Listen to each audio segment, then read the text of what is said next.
प्रिय छात्र, education point BHG में आपका स्वागत है। इस वीडियो में हम लोग द्विघात समीकरण के मूल ज्ञात करेंगे। ठीक है, कैसे मूल ज्ञात किया जाता है वो सीखेंगे। मूल वैसे तो दो विधि से ज्ञात किया जाता है, एक तो गुणनखंड विधि से और दूसरा द्विघाती सूत्र की विधि से। तो हम इसमें गुणनखंड विधि से इसको हल करने वाले हैं।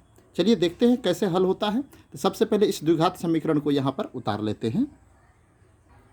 अब ये हमारा द्विघात समीकरण है। अब देखिए हम इसको कैसे सॉल्व करते हैं। इस द्विघात समीकरण में तीन पद है, पहला पद, दूसरा पद और तीसरा पद। इसका रूल क्या है?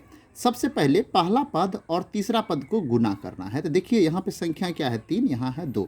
3 दूनी क्या हो गया? 6। एक्स है, एक्स स्क्वायर है तो एक्स स्क्वायर दे दिए। अभी आपको एक्स स्क्वायर से कोई लेना देना नहीं है, आपको 6 से लेना देना है। अब देखिए हुआ क्या, ये पहला पद को 3x स्क्वायर माइनस, ये पहला पद लिख दिए। उसके बाद ये दूसरा पद को भी खाली छोड़ देते हैं। यहाँ पर 2 लिख देते हैं, बराबर 0 लिख देते हैं। यहाँ पर देखिए 2√6 है, 2√6 है। तो यहाँ पर अब देखिए तीसरा पद का चिन्ह क्या है? प्लस है।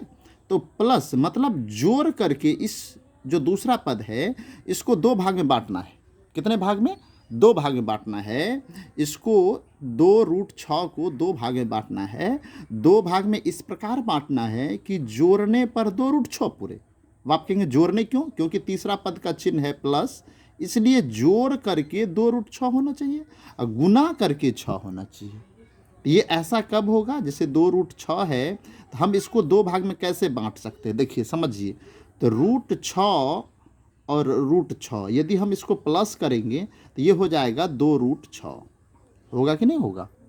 और इसको यदि हम गुना करते हैं √6 गुना √6 तो ये हो जाएगा 6। क्लियर?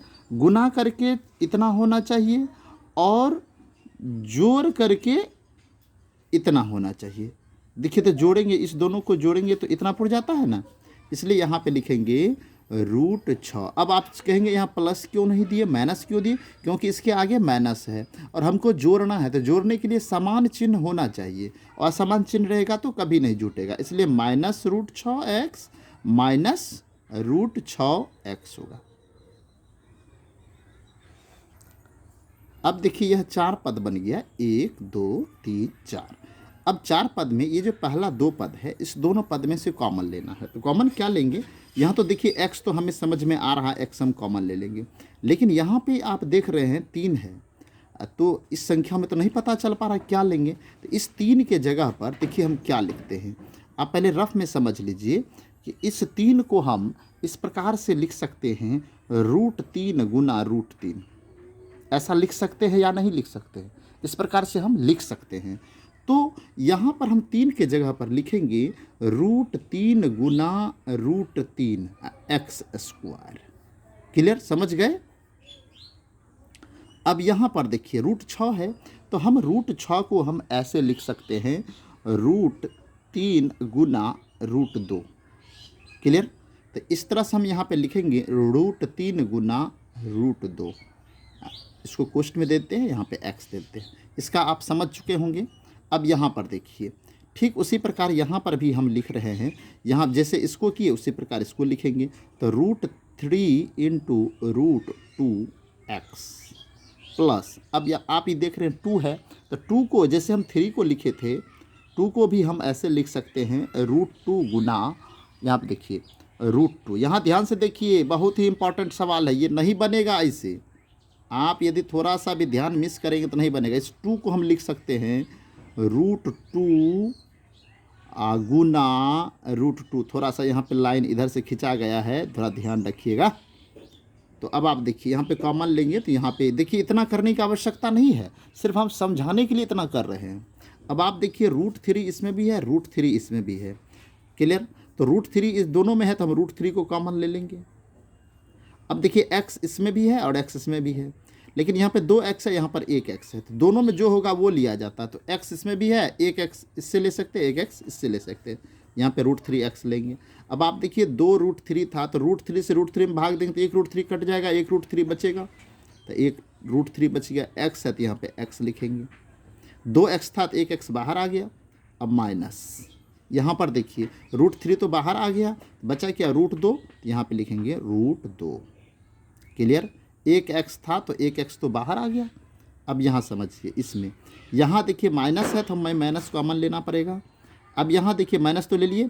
अब यहाँ पर देखिए दोनों में क्या मिल रहा है, √3 इसमें है लेकिन इसमें √3 नहीं है, तो इसलिए √3 कॉमन नहीं लेंगे। तो हम इसमें क्या देखिए, √2 इसमें भी है, √2 इसमें भी है, तो हम यहाँ पे कॉमन लेंगे √2। क्लियर। और x तो नहीं ले सकते क्योंकि इसमें x है लेकिन इसमें x नहीं है, तो इसलिए हम यहाँ पे क्या लिखेंगे, देखिए √2 तो बाहर आ गया। अब यहाँ पे लिखेंगे √3x माइनस, जब कॉमन ले लेते हैं इधर यदि प्लस रहेगा तो चिन्ह बदल जाएगा, इधर हो जाएगा माइनस। अब यहाँ देखिए √2 में 2 √2 है, 2 √2 है, एक √2 निकल गया, एक √2 बचा, यहाँ पे एक √2 लिखेंगे, पोस्ट बंद बराबर 0। क्लियर। थोड़ा सा लाइन पे आ गया, समझ लीजिएगा, थोड़ा सा ध्यान से, जगह कम पड़ गया। अब आप देखिए, इसमें देखिए इस कोष्ट वाले दोनों सेम होना चाहिए, यह बात भी आपको ध्यान रखना है। तो दोनों सेम है, तो अब आप देखिए इसको हटा लीजिए, कोष्ट वाले को हटा लेंगे तो बचेगा ये और ये बचेगा ना। तो यहाँ पे लिखिए √3x माइनस √2। इधर क्या हो जाएगा, फिर अब जो कोष्ट वाले हटाए थे उसको फिर रख देंगे, लेकिन दो हटाए थे, 2 लेकिन रखेंगे 1। इसको कहते हैं कॉमन लेना। तो √2 इस तरह से हम इसको बना सकते हैं। अब देखिए 0 हुआ, तो अब इसको हम क्या करेंगे, दोनों के बराबर 0 रखेंगे, इसके बराबर भी 0 और इसके बराबर भी 0 रखेंगे। तो √3x माइनस √2 इक्वल टू 0। यहाँ भी लिखेंगे √3x माइनस √2 इक्वल टू 0। तो हमको निकालना है क्या, x का वैल्यू निकालना है। तो √3x, इसको बराबर किस साइड लाएंगे तो प्लस में हो जाएगा √2, तो x बराबर हो गया √2/√3। ये इस इधर भी उसी प्रकार से होगा, √3x बराबर √2 होगा, x बराबर √2/√3। इसको आप ऐसे लिख सकते हैं √2/3। इसको भी लिख सकते हैं x बराबर √2/3। ये दोनों x का मान जो है यही इसका मूल हो गया। इसे आप अल्फ़ा कह सकते हैं और इसको बीटा कह सकते हैं, दोनों मूल बराबर है ना। तो यहाँ पे लिख सकते हैं मूल बराबर, तो इस तरह से लिख सकते हैं, ये अल्फ़ा हो गया और ये बीटा हो गया। क्लियर। तो इस प्रकार से आप मूल निकाल सकते हैं। देखिए 1-2 बार प्रैक्टिस कीजिए, बहुत ही इम्पॉर्टेंट ये प्रश्न है। आप पूरा देखेंगे तो, और सिर्फ देखने से काम नहीं चलेगा, आपको इसे किसी जैसे कॉपी ले लीजिए, पेन लीजिए और इसको उतारिए, तभी समझ में आएगा, ऐसे समझ में नहीं आएगा। इसको आपको प्रैक्टिस भी करना पड़ेगा। और हमारा वीडियो कैसा लगा हमें कमेंट में ज़रूर बताइए। और हमारे चैनल पर आप नए हैं तो हमारे चैनल को सब्सक्राइब कर लीजिए, अपने दोस्तों में इस वीडियो को अधिक से अधिक शेयर कर दीजिए। वीडियो देखने के लिए धन्यवाद।